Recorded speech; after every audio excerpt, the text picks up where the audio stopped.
newly minted celebrity podcaster Bobbi Althoff, who I've said is an industry plant this entire time, just had leaks of her spreading on the internet, and everyone is divided. Are these real or are they AI generated deep fakes?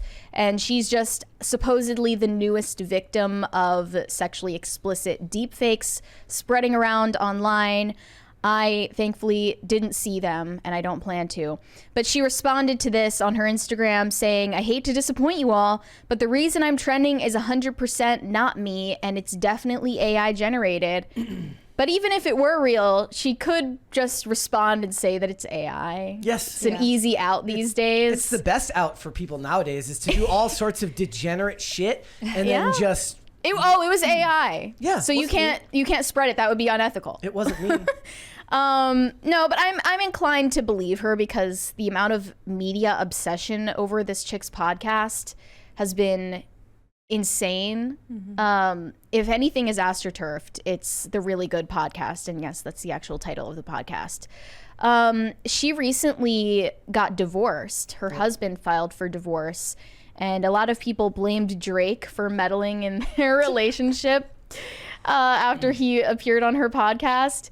I think the reality is just like, these are the job hazards that come with exploding in internet fame, Especially being a woman. and her husband didn't want to be part of it anymore, and she missed her child's first birthday in order to interview Drake on her podcast. And I think that's the red flag. That's the beginning of the end for your family. And it's not AI pictures in this case. It's an AI video, which we cannot show on here. Yes, it's not photos of her. It's AI. It's an AI video. That's hard to fake, isn't it? Not if it's low quality. Like it doesn't have to look super accurate. The point is, it was going around, and then what they were doing is they were intertwining it with some of her more like actually racy photos that she's taken from photo shoots to make it think that it was in the same vein as that, but it was not that. And it's just, look, you're not gonna get the Taylor Swift response that we got just 4 weeks ago. Oh yeah. So after Taylor Swift leaks are going around on X, you can't search Taylor Swift's name for like over 24 hours. Because Elon Musk swooped in to save the day. But no such special treatment for anyone else who is the victim of AI deepfakes. Yep. What's that about? It's not going to happen. I mean, unfair world, that's just the way things are. Taylor Swift is Taylor Swift. Yep. Yeah. I guess it's not hard to believe considering like she interviewed Drake. People are saying, is this the lady who interviewed on the bed? Yes, she interviewed Jake the Drake. I did see Earth 2 Drake. I did see a great when all the memes were going around just a couple weeks ago about Drake's supposedly having his junk out on showed up, and it was Drake the Snake Roberts. He verified that was a real video. Yes, as well. Yeah, if you guys don't know, Drake apparently had his manhood exposed. Oh man. Yeah. Drake was the one who put hot sauce in the used condoms, right? What? Yeah, you didn't hear about that? Wait, what? Yeah, okay, so there was a story where apparently after he hooked up with, I don't know if she was an escort or just a fan or a lady, the girl tried to like take the used condom and like use it. What do you mean? To get the stuff. Yeah. Oh. So he had to confirmed, but I believe it was Drake. He put hot sauce. I mean, if you were Drake in the. Whoa. Yeah. Well, it's already happened to him once. You know, he already has a son from one of those hookups. Yeah. Drake presumably poured hot sauce in his condom in order to prevent someone from stealing his sperm and making contact, which shows the intent to avoid contact. An encounter with Drake, a young lady. Yeah. It's absolutely insane. So she found out the hard way? Yeah. That's what you get. But I mean, Bobbi Althoff is a star on the rise right now, which will presumably expand now that she's getting divorced and she can dedicate even more time to her career. It's just sad because, you know, it seems like she had this deadpan persona online, but she was able to separate that from her real life, and she actually has this happy family. And she was making mom content before this podcast existed, and she was picked up by a talent agency. And it just seemed like, you know, she's actually a normal person beneath all of the memes. And now that her husband has filed for divorce, citing, by the way, her missing her child's first birthday for, you know, sitting in a bed with Drake and interviewing him, that kind of casts a shadow over the whole thing. Yeah. And everyone is going to say that actually her husband was at fault in the divorce because he felt threatened by her success, and he's actually a toxic male. Well, I mean, she seems to have nothing bad to say. She says, while our relationship did not work out as husband and wife, we will always be friends and I will always love him. So I Do you think it's normal to be friends with your ex-husband I mean, or I ex-wife? don't know about friends, but if you've got kids, you certainly have to be on cordial enough terms that you can co-parent, as they say. She's not going to say anything bad about him yet. Yeah, look at Ben Affleck whenever he meets Jennifer Garner when they're out with their kids. They seem happy as can be because he's like, I'm not around Jennifer Lopez. Thank goodness.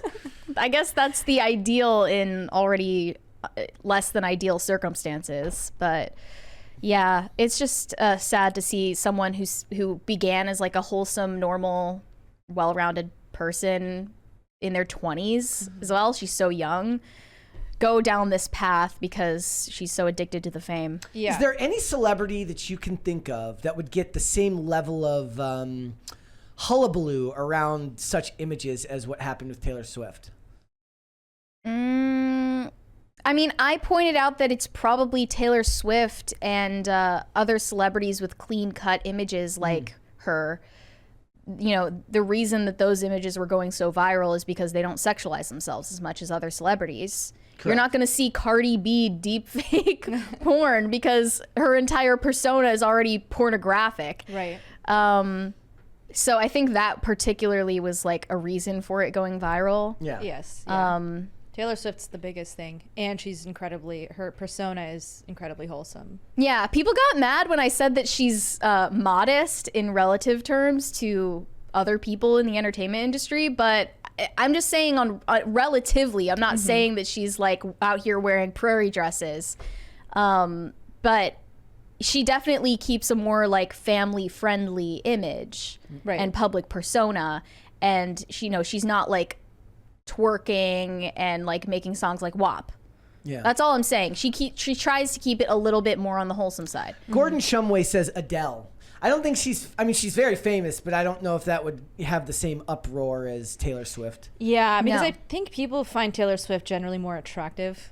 Yes. Taekwondo guy says Jenna Ortega. Jenna Ortega is already doing fairly risque roles. So. One of her first breakout roles was in a movie about a porn actress. Like she played a porn actress who was filming a porn scene in a horror movie. Yep. So, yeah, she's already kind of leaned into that sexualized persona anyway. There's a $20 one here from Gal Gadot. Says, keep the info of that OF gym chick, the one with the fake blonde hair, dark brows, and Valley Girl speech patterns, could make a great substitute host for when some people need time off. Don't say I didn't try to help. Well, maybe if I need to take a day off at some point, I'll just have her sit here and do the bouncing with the medicine ball thing. I would have to leave. Yeah. I don't think I could. Is there anyone you would be willing to do a show with that had one? I mean, there's people on the that would probably do this show who have such profiles. Yeah, I don't know. No, none that come to mind. Probably every publicity appearance that someone does who has an OF, they're using it to promote their OF, and like, I just don't know if I could feel okay about that. Could be like, okay, yes, but we'd prefer if you didn't promote it while doing the show as guest appearance. But then why would they come do it if that's? But then we're gonna link to their socials, and that's where it's linked. It's just like, we had an offer from some YouTubers who do psychic readings on celebrities. I would love to have that. They reached out and they were like, "Can we be on your show?" We don't have enough spots here. It's really fun. It's three sisters that do like they do psychic readings about celebrities and stuff like this, which sounds like a lot of fun. Yeah. But the way the studio's set up, we just wouldn't be able to do it. Like, I guess I could sit over regardless of the studio setup, I would not be okay with doing a show with people doing like psychic readings. Like tapping into the other realm. I would. Then make your own show and you invite the psychic day when Mary can't be here. Yes, you can invite the psychic sisters. That is possible. Well, Mary's not going to be here tomorrow, but they're little short They do notice. they do live streams where they do $25 psychic readings for super chats. Oh, those are super popular. Yeah, That's like a whole branch of TikTok. That would be hilarious. I think it would be fun. I would have fun doing something like that. How do they do the psychic readings? Is it like they It's channel fake. it? How much Or harder it's is it? fake. How much harder is it to tap into the psychic Sarah, realm when it's over an internet connection? Like, is it easier to type into the psychic realm on 5G than it is on LT, like, on like a 4G? Well, but I'm network? wondering, is it like a Ouija board thing, or is it like Mary wouldn't want to. I know that Mary is very against the Ouija board, but Yeah, I'm not saying to bring it in. I was just curious, like, what their system is to. They don't Get in have a touch. system. They're making it up as they go along. They're just good liars. They're good at making up stories. it's a talent, and I would have loved. Maybe someday when Mary's out of town, I'll see if we can fit him in for a Friday show. Nope. Not gonna Not happen. allowed on this No? show. If you understood it the way that I do, I would literally leave. Like, I would leave permanently if that happened. If they came on. Yeah, I would Well, not. because it's like blasphemous to try to interpret God's plan, right? You would literally be inviting demons Yeah. into this room. Scary. Thanks for watching. Listen to full episodes of Pop Culture Crisis on Spotify. Keep up with us on social media and make sure you subscribe and ring that bell so you never miss the show. Bye, guys.